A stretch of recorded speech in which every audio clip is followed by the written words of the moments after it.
বাংলা সাহিত্যের ইতিহাসে রবীন্দ্রনাথ ঠাকুরের যে ১৩টি উপন্যাস আছে তার মধ্যে অত্যন্ত জনপ্রিয় একটি উপন্যাস হলো শেষের কবিতা।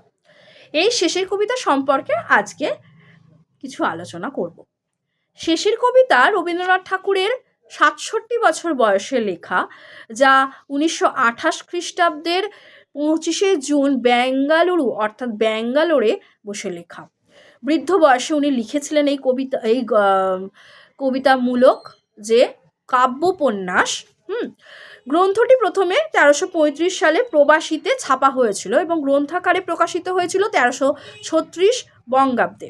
কবির সঙ্গে দক্ষিণ ভারতে বেড়াবার সময় প্রশান্ত কুমার মহালনবিশ এবং তার স্ত্রী অনুরোধে মুখে মুখে বলা একটা গল্পে শেষের কবিতার সূচনা হয়। এই তথ্য কিন্তু অনেকেরই অজানা। প্রসঙ্গত বলা প্রয়োজন যে শেষের কবিতার নাম প্রথমে ছিল মিতা।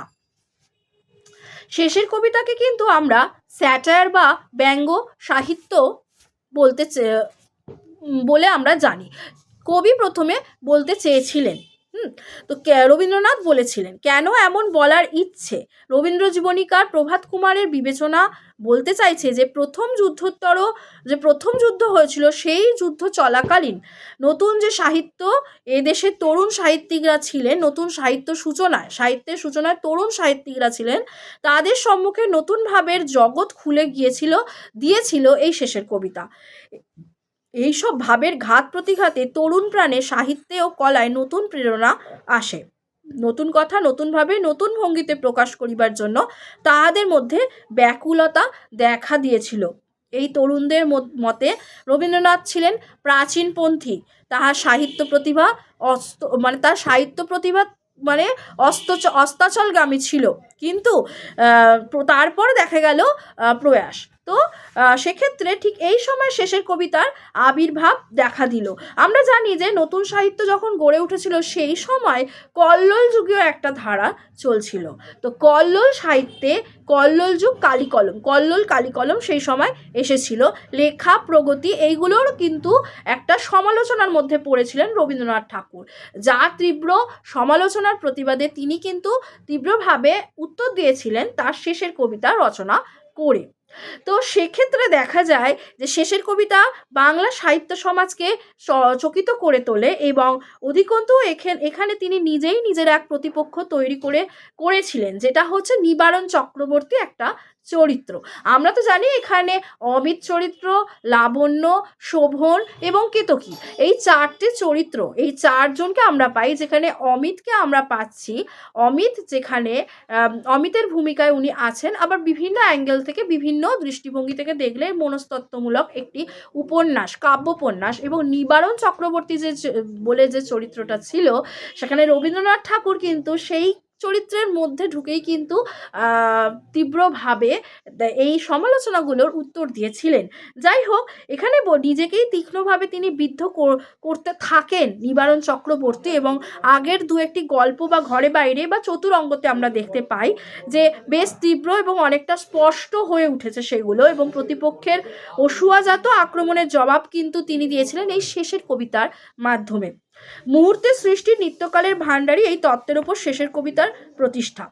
ধুলার দুলাল রঙিন নিমেষের চকিত স্ফুরণে যে প্রেম পরাণে আবির গুলাল ছড়িয়ে দেয়, যে প্রেমের হঠাৎ আলোর ঝলকানিতে চিত্ত ঝলমল করে ওঠে, সে প্রেম মুহূর্তের অথচ চিরকালের, সে প্রেম ক্ষীণ এবং অদ্বিতীয়।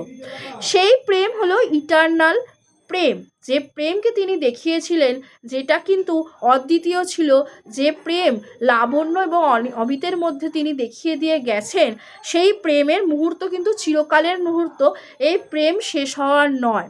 এবং এখানে সবসময় ট্র্যাজেডি আমরা পাচ্ছি, যেখানে কমেডি নেই।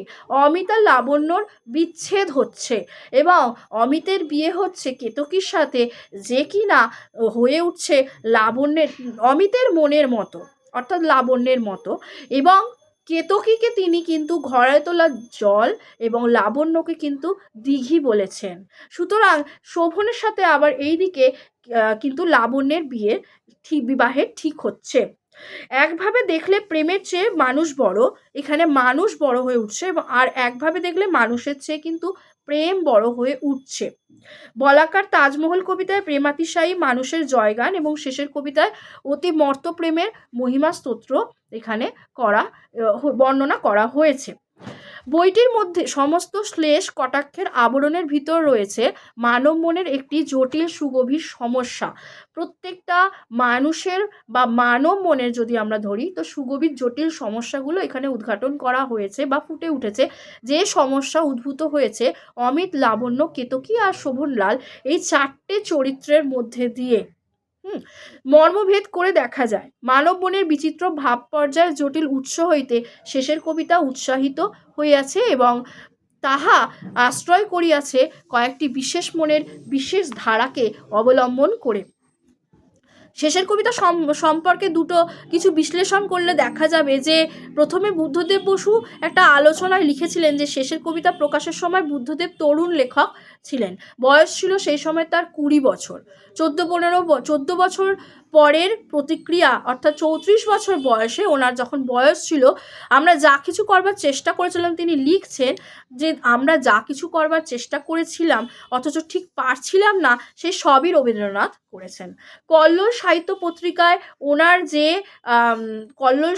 কল্লোল যুগের কবি সেই বুদ্ধদেব বসু যখন এই কথা তরুণ বুদ্ধদেব যখন 20 বছর বয়সে যখন তরুণ সাহিত্যের যুগ শুরু হয়েছে, তখন কিন্তু দেখা যাচ্ছে যে রবীন্দ্রনাথের সমালোচনা শুরু হয়েছে কল্লোল, কালিকলম এই সমস্ত লেখা প্রগতির মধ্যে দিয়ে।